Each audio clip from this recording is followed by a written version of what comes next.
Friends, நல்லா இருக்கீங்களா? Welcome back to my channel. நம்ம இன்றைக்கி கத்திரிக்காய் வச்சு சூப்பரான ஒரு வெஜிடபிள் பிரியாணி தான் நம்ம பண்ண போகிறோம். கத்திரிக்காய் பிரியாணின்னு சொல்லலாம். கத்திரிக்காய் பிடிக்காதவங்க கூட இது விரும்பி சாப்பிடுவாங்க. பெரியவங்களும் சாப்பிட்டுக்கலாம். குழந்தைகளுக்கு நீங்கள் லஞ்ச் பாக்ஸிலும் கொடுத்து விட்டுலாம். அவங்களுக்கு அது டிஃப்ரெண்ட்டாகவும் இருக்கும், ரொம்ப ரொம்ப டேஸ்ட்டாகவும் இருக்கும். வாங்க செய்கிறது எப்படின்னு பார்த்துக்கலாம். அதுக்கு முன்னாடி என்னோடய சேனல் நீங்கள் ஃபஸ்ட் டைம் பார்க்குறீங்கன்னா மறக்காமல் லைக் பண்ணி, ஷேர் பண்ணி, சப்ஸ்கிரைப் பண்ணுங்கள். சப்ஸ்கிரைப் பண்ணும்போது ஆளுங்கிற ஆப்ஷன் எனேபிள் பண்ணி விட்டுருங்க. அப்போ தான் நான் போகிற நோட்டிஃபிகேஷன் எல்லாம் உங்களுக்கு வந்து சேரும். வாங்க செய்யறது எப்படின்னு நம்ம பார்த்துக்கலாம்.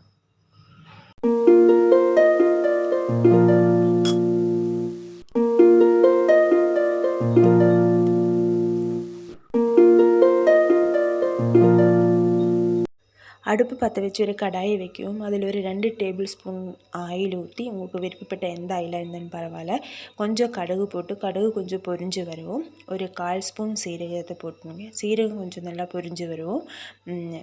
கொஞ்சம் ஒரு 10-12 கேஷ்யூ போட்டிருக்கேன். அந்த கேஷ்யூ போட்டு நம்ம பிரியாணி லீஃப் இருக்கும், அதையும் போட்டு கொஞ்சம் நல்லா வணக்கி விட்டுருங்க.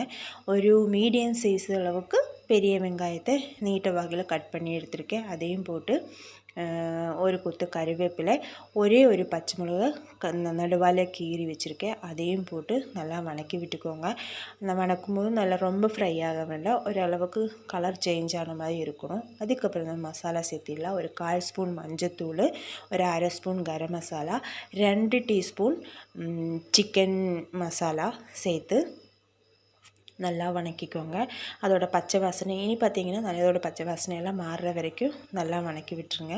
ஒரு ரோ ஸ்மெல்லு வரும், அதளவுக்கு நல்லா வணக்கிக்கோங்க. அதுக்கப்புறம் பார்த்திங்கன்னா ஒரு 1/2 ஸ்பூன் இஞ்சி பூண்டு பேஸ்ட்டு போட்டிருக்கேன். அதையுமே கொஞ்சம் அதில் வானலியில் போட்டு ஆயிலில் கொஞ்சம் நல்லா ஃப்ரை ஆகட்டும், அதோட பச்சை வாசனையெல்லாம் மாறட்டும். அதுக்கப்புறம் நான் கத்திரிக்காய் நடுவால் கட் பண்ணி இப்படி லேயராக கட் பண்ணி எடுத்து வச்சுருக்கேன்.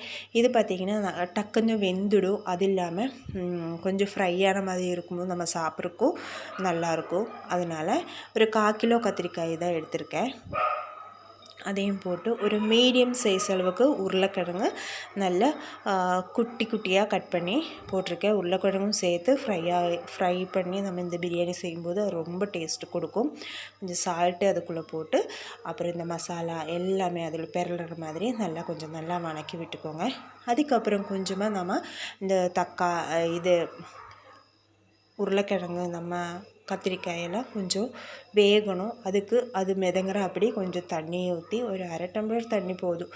அதையும் போட்டு ஃபஸ்ட்டு ஹை ஃப்ளேமில் போட்டு அப்புறம் லோ ஃப்ளேமில் போட்டு நம்ம நல்லா வேக வச்சு எடுத்துடலாம்.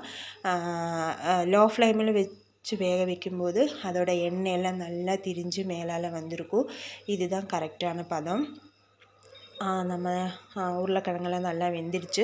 தண்ணியெல்லாம் நல்லா வற்றினதுக்கப்புறம் பார்த்திங்கன்னா ஒரு 3 ஸ்பூன் டீஸ்பூன் இல்லைங்க டேபிள் ஸ்பூன் சொல்லலாம், அளவுக்கு ஒரு கொத்து கையில் ஒரு கொத்து அளவுக்கு தேங்காய் துருவல் போட்டுருங்க. அதெல்லாம் நம்ம விருப்பம் தான், கொஞ்சம் அதிகமானாலும் பரவாயில்ல, அதெல்லாம் உங்களோட விருப்பம் தான். அப்புறம் ஒரு ஸ்பூன் நெய் போட்டிருக்கேன், அதையும் போட்டு நல்லா வணக்கி விட்டு சாதத்தை நல்லா சூடு பண்ணி வச்சு சூடு ஆறின சாதம் தான் நம்ம இதுக்கு யூஸ் பண்ணணும். உதிரியாக இருக்கணும்.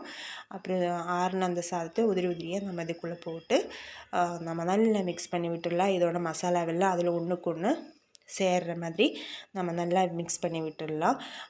இந்த டைமில் நீங்கள் சாதத்துக்கு சால்ட் இருக்கா அப்படின்னு சொல்லிட்டுலாம் நீங்கள் செக் பண்ணிக்கோங்க.